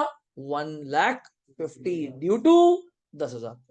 कहीं इनकम बढ़ी 10,000 और उससे टैक्स कितना बढ़ गया? 1,50,000। तो आप सियानत में एज ए समझदार आदमी क्या कहेंगे? यार इससे अच्छा तो मैं 10,000 छोड़ दूं। तो यही लॉ सरकार ने बनाया कि अब टैक्स निकालिए अपने अकॉर्डिंग, 50 लाख 10 पे निकालिए, और दूसरी बार जब टैक्स निकालें सिर्फ कितने पे निकालिए? 50 लाख पे, और जो टैक्स आ गया उसमें वो इनकम ऐड कर दें। और आप कौन सा पे करेंगे? जो विच एवरेज क्या होगा? लोअर। वो न्यूमेरिकल सब मेरी बुक में लिखे पड़े हैं, हमें पीडीएफ में आपको ग्रुप में शेयर करूंगा ये वाली। अभी बुक तो ऑर्डर करेंगे नहीं अपन, ये ग्रुप में शेयर होगी, सब आपको वहीं पे मिलेगा। अब एक काम करते हैं, एक लास्ट पॉइंट लिखते हैं छोटा सा, फटाफट आइए। अभी मैं न्यू स्कीम की बात ही नहीं कर रहा, न्यू मतलब डिफॉल्ट स्कीम की बात नहीं कर रहा, ओल्ड की बात कर रहा हूं। लास्ट बात करते हैं उसकी, लिखेंगे rebate, rebate under section, rebate under section 87A। क्या नाम है? Rebate under section 87A। अभी मैं ओल्ड की ही बात कर रहा हूं, ओल्ड मतलब पुराने वाली, नॉट फॉर 115 BSc, और इसी के क्वेश्चन करेंगे बस सिंपल। रिबेट अंडर सेक्शन क्या कहा मैंने? 87A। लिखिएगा if total income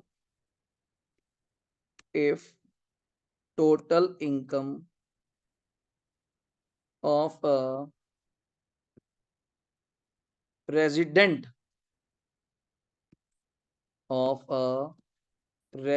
individual less than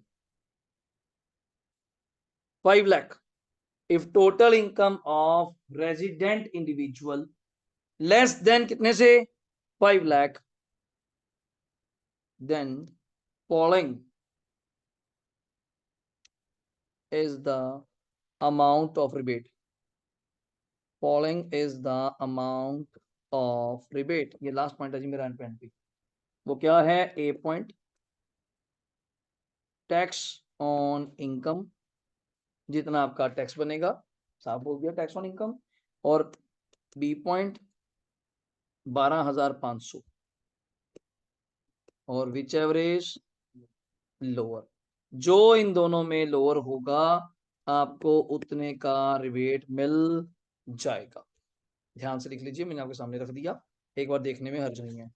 if total income of resident individual, दिख रहा है सबको, लेस देन 5 लाख, लॉ में लेस देन लिखा हुआ है तो मैंने लेस देन लिख दिया, वैसे इक्वल टू भी चल जाता है। 5 लाख भी ज्यादा ना हो, 5 लाख से ज्यादा ना हो, पर हर टीचर एग्जांपल वही देता है 4,99,999 वही देता है, बट मैं 5 लाख भी कहूंगा, कोई दिक्कत नहीं है। तो किसी बुक में ऐसा क्वेश्चन आया नहीं, पर लॉ नहीं लिखा हुआ है, पर बात होती है इस लॉ को स्ट्रिक्टली पढ़ना है या लॉजिकली पढ़ना है।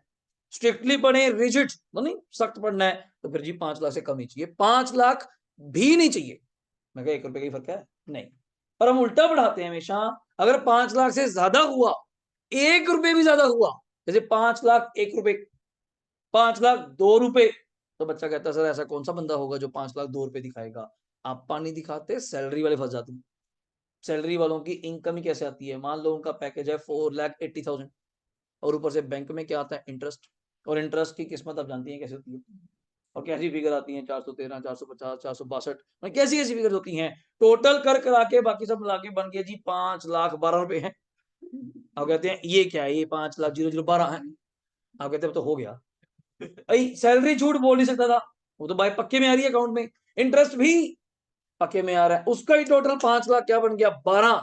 मैं इस सेक्शन से सदा के लिए हो जाऊंगा बाहर, क्योंकि सेक्शन ही क्या कहता है, आपकी इनकम लेस देन चाहिए कितने से? 5 लाख। अब सरकार का पॉइंट सुनो, जो लोग मार्केट में कहते फिर रहे होते हैं, हमारे पास आते हैं, पहले ही बता रहे होते हैं, सर मैंने सुना है सरकार ने ये कर दिया, ये 5 लाख तक तो टैक्स ही नहीं। मैं कहा ये कौन सी स्लैब आई है?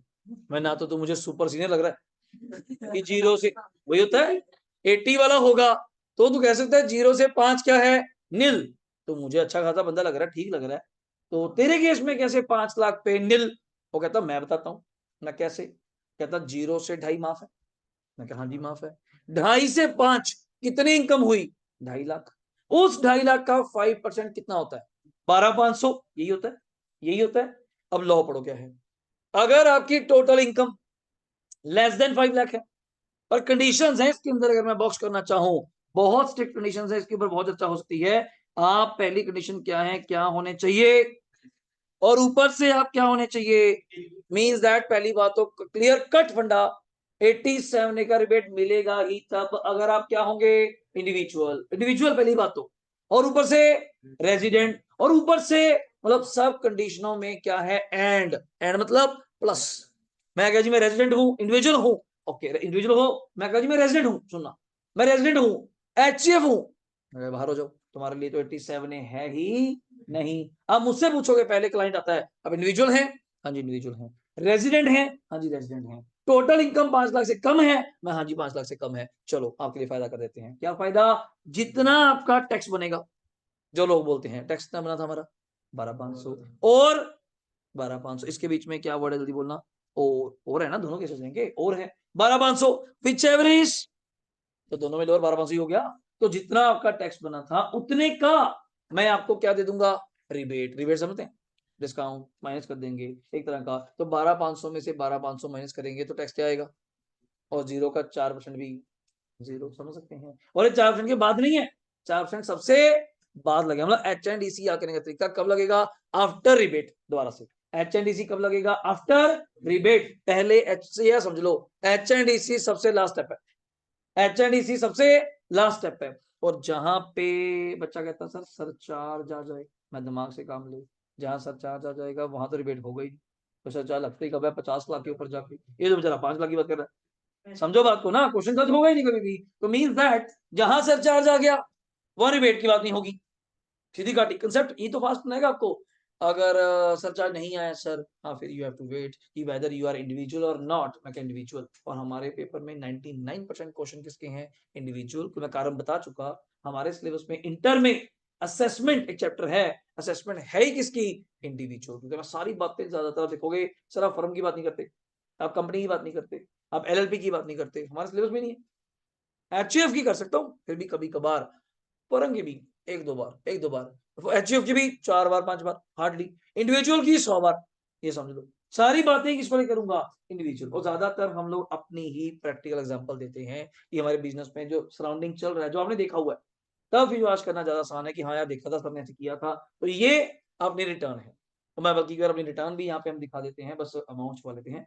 हाँ, अमाउंट नहीं दिखानी चाहिए किसी को, ठीक है, नजर लग जाती है ना। तो अमाउंट नहीं दिखाते हैं, रिटर्न दिखा देंगे मैं कौन कौन सी फाइल कर रहा हूँ। जैसे हाउस प्रॉपर्टी फाइल कर रहा हूँ, हाउस प्रॉपर्टी में मैं लॉस क्लेम करता हूँ, मैं लॉस क्लेम करता हूँ। रीजन, घर तो मेरा नाम ही है, एक ही घर है, किराए पे नहीं है। पॉइंट दैट उस पे लोन है, और उस लोन पे मैं क्या पे करता हूँ? इंटरेस्ट। और इस इंटरेस्ट की वजह से इनकम तो है नहीं, क्वेश्चन में क्या आएगा? लॉस, ब्रैकेट्स नेगेटिव में आएगा। तो वो इंटरेस्ट जो लॉस आएगा और मेरे बाकी इनकम से क्या हो जाता है? Set of minus. तो ये भी प्रैक्टिकल आपको दिखाएंगे, धीरे सर भी क्लेम करते हैं। तो प्रैक्टिकल कई चीजें तो दिखाऊंगा, बट ये दोबारा बोल रहा हूं, ये किस स्कीम का है लिख लो, ये ओल्ड स्कीम का है। ओल्ड स्कीम, अब याद रहेगा हमारी क्लास के लिए, आप ओल्ड स्कीम किसको कहेंगे? ओल्ड स्कीम किसको कहेंगे? पुरानी स्कीम। मतलब न्यू स्कीम किसको कहेंगे? ये क्या करते हैं, 115 BAC। कौन सी न्यू स्कीम? कौन सी है? 115 BAC। पहले यहां तक देखो, डाउट क्लियर है? क्वेश्चन लिखिए छोटा सा। हाँ, अब ये मतलब ना पक्की कितने कसम खा ले कि 5 लाख से कम इनकम हुई तो पक्का टैक्स 0 होगा ना? गारंटी नहीं है। नहीं, अभी तो आपने कहा सर टैक्स बनेगा। जैसे मैं एग्जांपल लूं, मान लो आपकी इनकम है 4 लाख, और भी चलते हैं, दिमाग चलाते हैं। आपकी इनकम कितनी है? 4 लाख। मैं अभी कुछ नहीं बोला, 4 लाख बोला। आप इंडिविजुअल भी हैं, आप रेजिडेंट भी हैं। तो 87 याद आया? इंडिविजुअल, रेजिडेंट, इनकम 5 लाख से कम, हाँ 87 मिलेगा। बट पहले आप 4 लाख पे क्या निकालेंगे? सीधा टैक्स। सोचो सोचो, टैक्स निकलेगा। आप कहोगे 0 से 2.5 माफ है, 0 से 2.5 माफ है, पहला पॉइंट। 2.5 तक तो हो गया। 2.5 से 4 कितनी इनकम हुई? 150। उस 150 का हाउ मच? 5% कितना बनता है? 150 का 5, 7500। अब लॉ याद करा मुझे क्या, टैक्स ऑन इनकम 7500 और 12500 विच एवर इज। अब ये मत कहना 12500, हाँ लोअर चाहिए मुझे, इधर सरकार की तरफ पैसे निकाल दो, दे मुझे पैसे दे, ये नहीं होगा। तो हमारा टैक्स ही कितना बनता था? 7500 और 12500 which ever is lower.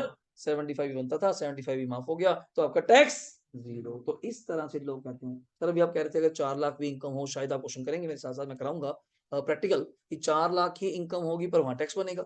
Sir ये कैसे पॉसिबल है? 4 लाख की इनकम होगी और टैक्स बनेगा? मैं क्या, आपने मुझसे ये तो पूछा ही नहीं, उस 4 लाख के अंदर कौन सी इनकम? सर मतलब फर्क क्या? क्या फर्क नहीं पता नहीं आपको कि कैपिटल गेन पे 20% है, फिर 5 लगेगा ही नहीं। समझे नहीं अभी? 4 लाख की इनकम है, 2.5 तो माफी होगा, बचा कितना? 150। आपको किसने कहा कि 150 कौन सी इनकम है? अभी तक आप बिना कहे कौन सी मान रहे थे? नॉर्मल। कौन सी मान रहे थे? नॉर्मल। नॉर्मल मतलब स्लैब रेट वाली। कौन सी वाली? स्लैब। जबकि short term capital gain on shares पे, नॉलेज के लिए बता दूं आपको, जो ग्रो पे आप शेयर लेते हैं और बेचते हैं, सब लिस्टेड शेयर्स हैं, जो RSC के थ्रू चल रहे हैं ना, स्टॉक एक्सचेंज के थ्रू चल रहे हैं, उस पे शॉर्ट टर्म गेन पे 15% टैक्स है। अब मैंने कल ही कोई शेयर लिए थे, कल ही बेचे थे, तो उस पर 5-6 हजार का मतलब प्रॉफिट आया है। एक्चुअली 6 नहीं आया मुझे प्रॉफिट, 6 का 15% तो मुझे लीगली क्या देना पड़ेगा? टैक्स। और 6,000 का 15% 900 रुपये तो टैक्स है। आए तो क्या बन है? आप कहते हैं जी प्लानिंग कर लेंगे, इसमें प्लानिंग नहीं हो सकती। कारण क्यों? ये एक नंबर में, सब ऑनलाइन तो चल रहा है, पैन नंबर मेरा अटैच है, हर एंट्री मेरे पैन नंबर में। मैं ना भी बताऊं ना कि मैंने शेयर लिए और बेचे, जरूरत ही नहीं, आपका पैन नंबर डालेंगे सारी कुंडली आ जाएगी कि फलाने के शेयर, अलायंस के शेयर, MTN के शेयर, ये लेके बैठा है सन फार्मा फलाना फलाना, इतने सारे शेयर लेके बैठा है, कल ही निकालें। तो उसको देखे ये निकाले, ये ले लिए, तो उस पे सब पे फ्लैट। अब मान लो वही 1,50,000 मान लो मेरा शॉर्ट टर्म कैपिटल गेन था, उस 150 का अगर 15% करूं तो कितना हो जाएगा सोचो? 1,50,000 का 15%, 22,500 हो गया लॉ चेंज। अब लॉ क्या बनता है, 22,500 और which ever is lower, lower कौन सा हुआ अब, तो दिमाग से प्रेजेंट रहना कि हर बार लोअर वही नहीं होगा या 12,500 ही होगा, एक अकॉर्डिंग टू क्वेश्चन डिजाइन करेंगे। बट आज इतनी ही बात कर सकते थे, ज्यादा घुमाऊं लॉन्ग टर्म कौन सा, शेयर कौन सा, फायदा नहीं है। तो 22,500 माइनस क्या करोगे, 12,500, कितना टैक्स बचा, 10,000। उस 10,000 पे क्या लगाओगे, 4%, किस बात का, सेस। 10,000 का 4%, 400। अब आपका टैक्स बनता है 10,400। डाउट क्लियर है, आगे लिखो, छोटा सा पॉइंट है, सेक्शन लिखो 288A। 288A सर हमें याद करने क्या, नहीं ऐसे याद हो जाएंगे छोटे छोटे। 288A total income, total income to be rounded off. Word सुना हुआ आपने, जैसे हम अकाउंट्स में राउंडेड ऑफ करते हैं, कितने तक करते हैं वैसे अकाउंट्स में, नियरेस्ट टू क्या कहते हैं, हाँ रुपी 1 ना। तो यहाँ पे total income to be rounded off nearest to ₹10, ये पॉइंट 10 रुपए तक, कंसेप्ट वही है अपना मैथ वाला, 0.5 मतलब 5 रुपए।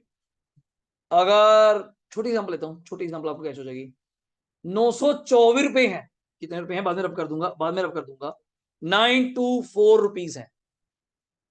गुड गुड, तो इसको क्या लिखूंगा, और ये प्रैक्टिकल स्टोरी है मेरी, जब नया नया इंटर पास करी या सीखने, इंटर पास तो नहीं करी होगी, ये पता नहीं था, तो बैठे ऑफिस में रिटर्न पर ना, सिंगल पेज की रिटर्न होती है सिंगल पेज, तो वहां मैं कैलकुलेटर लेके ऐसे ही टोटल टोटल कर रहा हूँ, तो वहां 2-3 रुपए का फर्क आ रहा है, दोबारा चेक कर, मैं कैसे मेरे में फर्क होगा, मैं कंप्यूटर से रिटर्न आई है, कंप्यूटेक्स सॉफ्टवेयर है हमारा, वहां से आई है, 2-3 रुपए फर्क कैसे आ जाएगा, कंप्यूटर तो वैसे ही गलती करता है, वो तो ऑटोमेटिकली खुद चेक करेगा, मैं दोबारा चेक करा, फिर फर्क आ रहा है, दोबारा फिर चेक करा, मैं और रिटर्न उठाएगी तो पेज में उसमें फर्क आ रहा है, सारी गलत है। उसको तो मैंने बड़े भाई को बाद में बताया, वो बड़ी कुर्सी में बैठा, पता छोटी कुर्सी में बैठे हैं, मैं क्या भैया भैया एक बात है, गलत है नहीं ये सारे क्वेश्चन, किसी का टोटल नहीं मैच कर रहा, कहता किसका कर रहा है तू, मैं इसका, कहता है राउंडेड ऑफ है। फिर उन्होंने बताया कि दो चीजें राउंड ऑफ होती हैं, पहले मैंने आपके सामने कौन सा वर्ड लिखा, जीटीआई लिखा, टोटल इनकम, हर स्टेप पे राउंड ऑफ करने लग गए फिर तो दिक्कत आ जाएगी, बहुत ज्यादा डिफरेंस आ जाएगा। चुपचाप हेडवाइज इनकम निकालो, may be salary, may be house property, may be BGP, capital gain, other source, उसमें क्लबिंग करो, कभी आपस में इकट्ठा होता है, सेट ऑफ करो, डिडक्शंस दो, नाम सुना, डिडक्शंस दो, जीटीआई में से सारे हेड्स का टोटल करके नाम आता है जीटीआई, ग्रॉस टोटल इनकम। उस मैं अगर आपको यहाँ पे थोड़ा सा लिख दूं, इसको रब करके थोड़ा सा लिख दूं कि total income is equal to, आपके काम आ जाएगा, gross total income minus deductions, exemption नहीं कहूंगा, एग्जाम्पशन तो पहले ही माफ हो जाता है, इनकम तो पहले ही माफ हो जाती है, माइनस डिडक्शंस। और नॉलेज के लिए बता दूं हमारे सिलेबस में कौन सी है, 80C से 80U, ये हर जगह ऐसी बोलूंगा मैं, चैप्टर 6A की डिडक्शन, चैप्टर 6A की, आप नहीं याद करना चैप्टर, आप याद करो डिडक्शंस होंगी 80C से 80U। आपके घर वालों की एक डिडक्शन सबकी पक्की है, जितने बैठे हैं पलो, LIC या 80C, PPF public provident fund, SPF कोई तो फंड में पैसे कराते होंगे जमा, PPF होता है जिसका कोई अकाउंट नहीं है, जैसे मेरे, मैं कोई सैलरी वाला बंदा नहीं हूँ, तो मैं कौन सा अकाउंट ओपन कर सकता हूँ, PPF। आपके घर में जितने लोग जॉब करते हैं, अगर गवर्नमेंट जॉब करते हैं उनका पक्का कौन सा होगा, जीपीएफ या SPF, नाम चेंज है, स्टैट्यूटरी प्रोविडेंट फंड। कोई प्राइवेट काम करते हैं उनका नाम होगा RPF, ये सैलरी में पढ़ाऊंगा, रिकॉग्नाइज्ड प्रोविडेंट फंड, तो कोई तो सेविंग होगी, और सब किसमें आती है, 80C। मोटी मोटी बात कर दूं, दान देते हैं, नहीं देते वैसे, हाँ हाँ, और देना कहाँ है, कहीं भी दीजिए, पर रिकॉग्नाइज्ड गुरुद्वारे या मंदिर, टेंपल, चर्च में, मस्जिद में जो रिकॉग्नाइज्ड है 80G में, जो इनकम टैक्स एक्ट में 80G में रजिस्टर्ड है, ऐसा नहीं वो अपने मंदिर में रजिस्टर्ड है, नहीं नहीं, हमारे पास भी रजिस्टर्ड, मंदिर बनता है तो मंदिर का अपनी सोसाइटी है, अपना एक ट्रस्ट है, अपनी कोऑपरेटिव है, वो अपना रजिस्टर हो गए, हमसे क्या लिंक हुआ, एक इनकम टैक्स में रजिस्टर्ड हो, इनकम टैक्स में उस मंदिर का नाम होना चाहिए, ये मंदिर रजिस्टर्ड है, तो अब उस मंदिर को जो भी 10, 20, 50, 100, 1000, लाख जो भी देंगे, उतनी डोनेशंस आपको अलाउड है as a deduction, not as expense, फर्क है। एज एक्सपेंस नहीं, एज अ डिडक्शन। 80D ऐसी नाम दे रहा मोटे मोटे याद करना तरीका, डी से डिसीज, डी से सी से याद करना कॉमन, हमने ऐसे याद कराई हुई है, बहुत याद कराऊंगा आपको मैं। सी से कॉमन सबकी होती है, डी से डिसीज।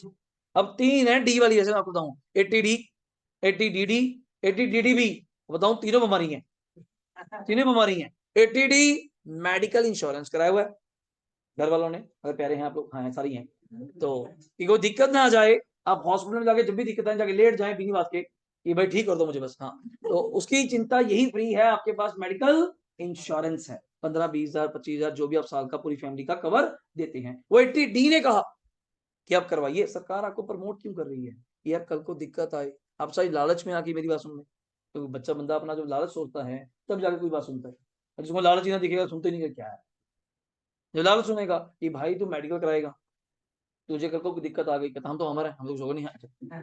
ये कोरोना के बाद पता चला कि अमर नहीं है, पहले सबको ही था कि हम तो अमर है। ये कोरोना में जो कुछ लोग आजू बाजू मरे, उन्होंने देखा है ये मर गया, इतना फिट है, इतना अच्छा खासा बंदा है, मैं तो अमर ही सोच के चल रहा था अपने आप को। तो हमने साथ के साथ क्या लिया, मेडिकल इंश्योरेंस, सबका बूस्ट, इतनी इंश्योरेंस कंपनी मार्केट में आ चुकी है, आप देख रहे पॉलिसी बाजार पे, अब इतनी पॉलिसीज आ चुकी है, रीजन दैट लोगों को डर हो गया। कोरोना से पहले डर ही नहीं था किसी को, मेडिकल तो बहुत, टर्म ही नहीं पता था, टर्म इंश्योरेंस लगा होता है, किसी का कोई इंश्योरेंस नहीं था, तो सबने इंश्योरेंस लेने शुरू करे। तो मेडिकल लिया, सरकार कहती चलो कुछ नहीं तो ले लिया, सियाने हो गए। जिन्होंने नहीं लिया मैं प्रमोट कर देता हूं, आप मेडिकल इंश्योरेंस लो, जितने रुपए प्रीमियम पे करोगे उतना प्रीमियम मैं आपकी इनकम में से लास्ट में जाके क्या कर दूंगा, माइनस। उससे फायदा समझ सकते हैं, इनकम कम होगी और टैक्स भी कम। मतलब इन द फील्ड जब भी कोई प्लान समझाने आता है, वो पहले आपको क्या कहता है जी, आपको टैक्स बेनिफिट मिल जाएगा, मैं प्रभु हम सीए हैं, हमें पता है, समझाने की जरूरत नहीं। सर ये सेविंग प्लान ले लो, इसमें 80C, मैं कहा यार आगे चलो और बता क्या चीज है, इसमें ट्रिपल ही है जी, एग्जाम है, एग्जाम है, एग्जाम है, विड्रॉ कराओगे तब भी एग्जाम, इंटरेस्ट मिलेगा वो भी एग्जाम, और पैसे डालोगे 80C मिलेगा। मैं सब जानता हूँ, आगे चलो, वो नहीं जीता कुछ, मैंने यहाँ बस यही था जी। तो टैक्स पॉइंट से आपको जितने सैलरीड पर्सन है सबके पास ये सेविंग होंगी, सबके पास। तो 80D हो गया। 80DD मोटी मोटी बात करूं, अगर आपको किसी हैंडीकैप अपने रिलेटिव का इलाज कराते हैं तो उस पर खर्चा होगा, और हैंडीकैप भी कौन सा, दो होंगे, नॉर्मल और सीवियर, वो कार्ड नहीं बनता हैंडीकैप पर्सन का, कितने परसेंट हैंडीकैप है, नॉर्मल है तो 75,000 फ्लैट डिडक्शन दूंगा, सीवियर है 1,25,000 दूंगा। DDB अगर एसएससी खुद अपना इलाज कराए, हैंडीकैप तो करा दिया, अपना तो करा लो, अपना कहीं इलाज कराना पड़ जाए तो क्या लिमिट है। तो ये सब डिडक्शंस का काम है, सब डिडक्शंस का काम है, ठीक हो गया। तो ये माइनस करके आपका क्या आ जाएगा, जल्दी बोलना, टोटल इनकम। अगर मैं इनकम जानबूझ के चेंज कर दूं 928 रुपए, 928, 930, तो 925 रुपए, 930, सबको ओके है, सबको ओके है। अगला पॉइंट 288B, फटाफट खत्म करेंगे। 288B, सर उसके बराबर ही लग रहा है हमें, वो कौन सा था 288, ये 288B। इसमें बस क्या करा, दोबारा बोल रहा हूं मैं, टोटल इनकम राउंड ऑफ नहीं करी, रिडक्शन राउंड ऑफ नहीं करा, जो जीटीआई में माइनस करने के बाद टोटल इनकम आई उसको ही राउंड ऑफ करा, सॉरी। 288B में टैक्स, जो टैक्स निकालोगे, आप समझ सकते हैं इसी तरह, अगर अमाउंट थोड़ी बेकार सी हुई, बीकॉम में पहला चैप्टर ये है फिफ्थ सेमेस्टर में, अगर अमाउंट थोड़ी बेकार हुई तो परसेंटेज करोगे तो कुछ पॉइंट में भी जा सकते हैं, तो टैक्स भी कभी पॉइंटों में या नियरेस्ट रुपी नहीं होगा, इसको भी कितना करेंगे, नियरेस्ट 10 लिखिए, tax to be rounded off दूसरा ये और डबल वाला, ऑफ नियरेस्ट टू ₹10। समझिए बात, देखो बनी बात, क्लियर हो गया। ये एक छोटे छोटे पॉइंट है, और अभी के लिए राउंड ऑफ गेम खेलेंगे, ज्यादा नहीं खेलेंगे, ठीक है। लिखिए एक छोटा सा क्वेश्चन बस खत्म करते हैं, लिखिए कैलकुलेट, एक दो क्वेश्चन मैं आपको लिखवा देता हूँ, घर पे भी आप ट्राई कर सकती हैं। पहला question, calculate, calculate tax liability of mister Ram,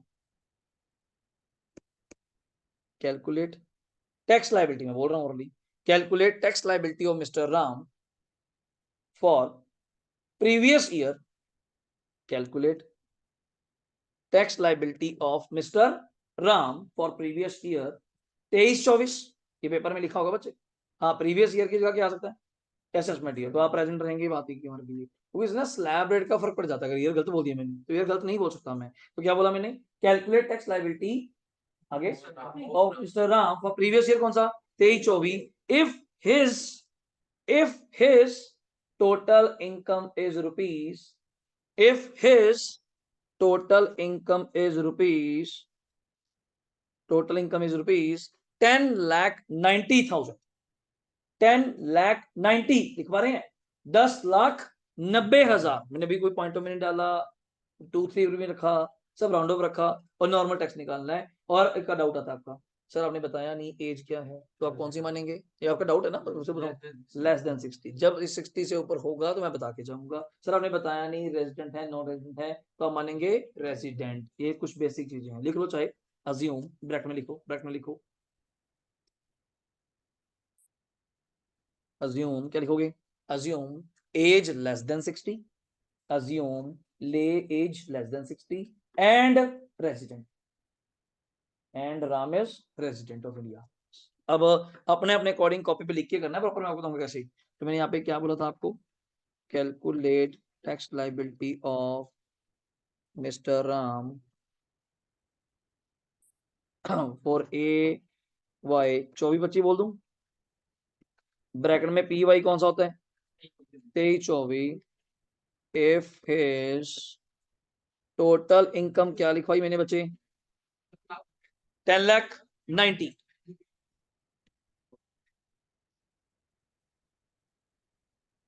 total income rupees 10,90,000।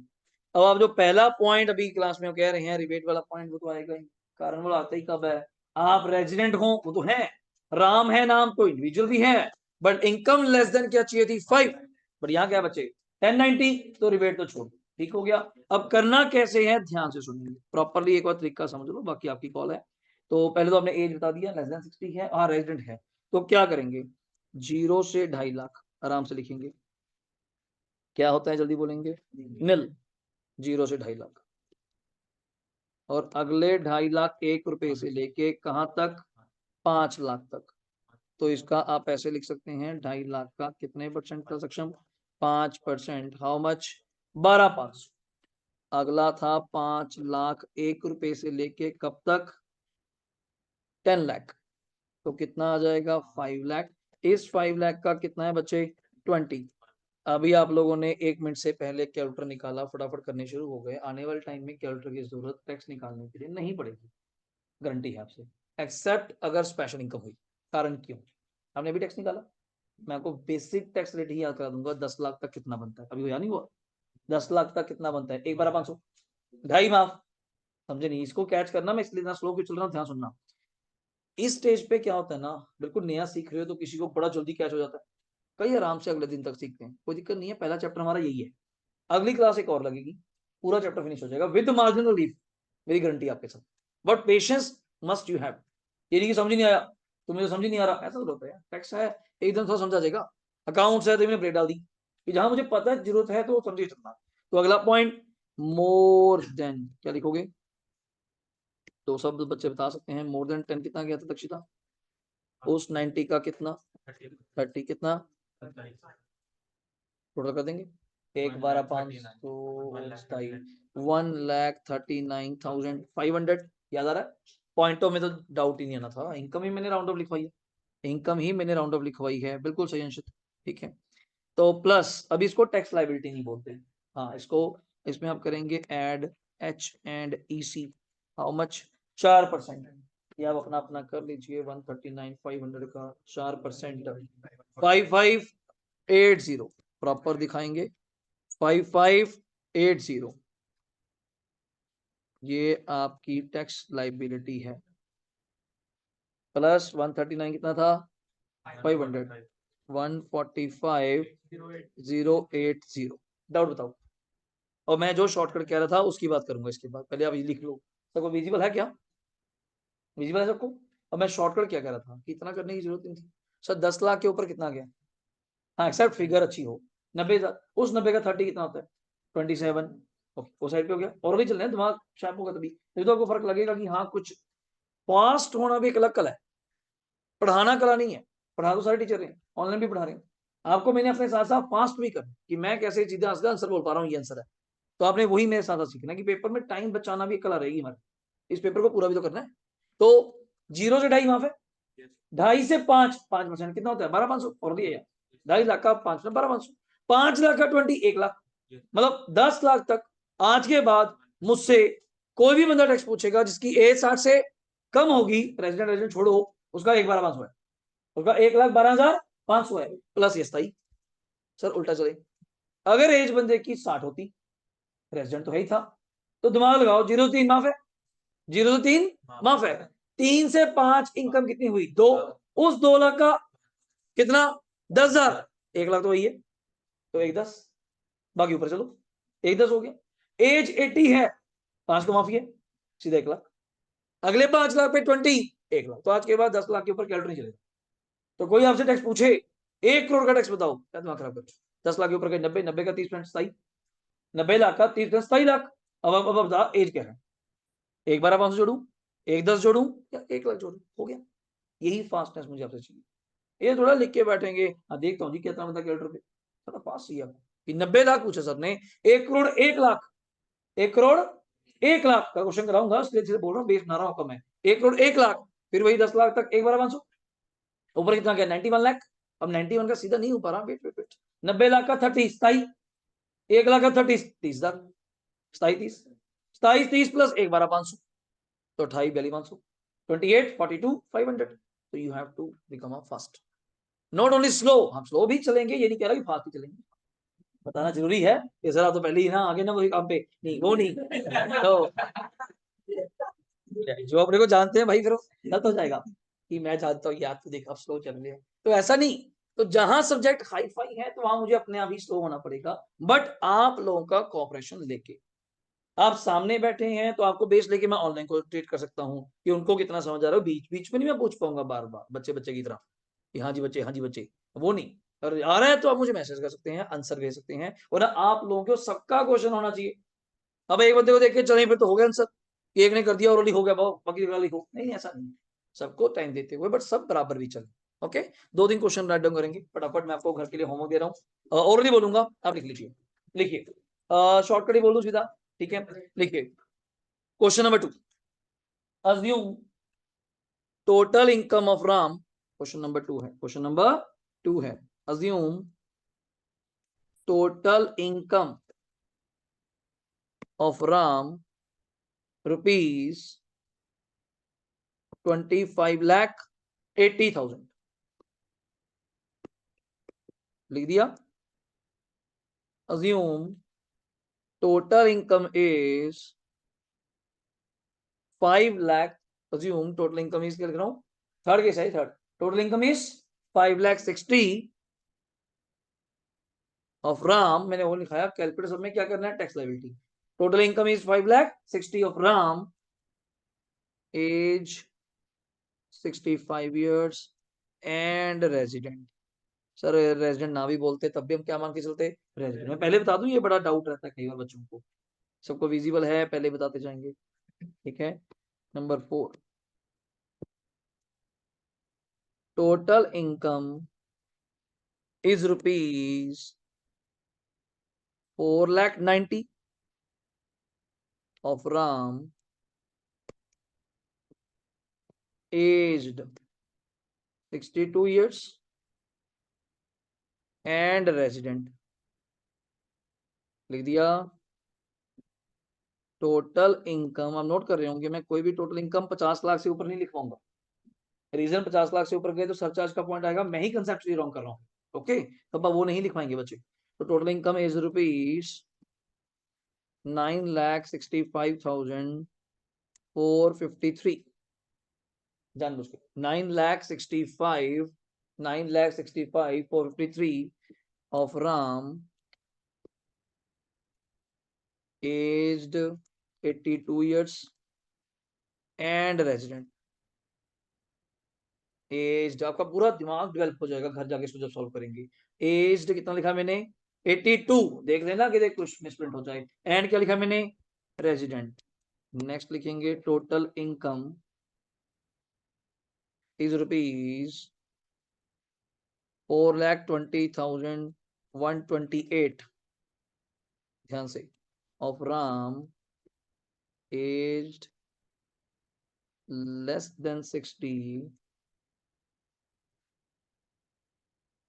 And resident, and क्या लिखा, रेजिडेंट, टोटल इनकम इज ₹3,63,000, ध्यान से लिखिएगा 459, ऊपर लिख दिया ना सभी ने, क्या ऊपर वाला ऊपर कर दिया, दिख रहा है 3,60,000 क्या लिखा मैंने, हाँ 3,63,459 of Ram is 63 years but non-resident,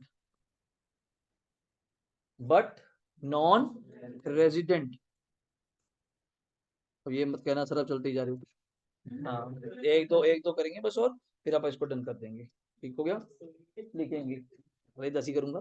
total income is rupees, और आपने ध्यान रखना है मुझसे क्लास रिकॉर्डिंग में गालियां कम खानी, ये बाकी बच्चों का माहौल ना खराब हुए, गलत देता बंदा, ये ऐसा नहीं होना चाहिए, ये प्यार बना के रखना है हमारे बीच, ये प्यार कभी टूटना नहीं चाहिए, ठीक है, यही वाला बस। हाँ तो टोटल इनकम इज रुपीज, तो 5,120,000 of Ram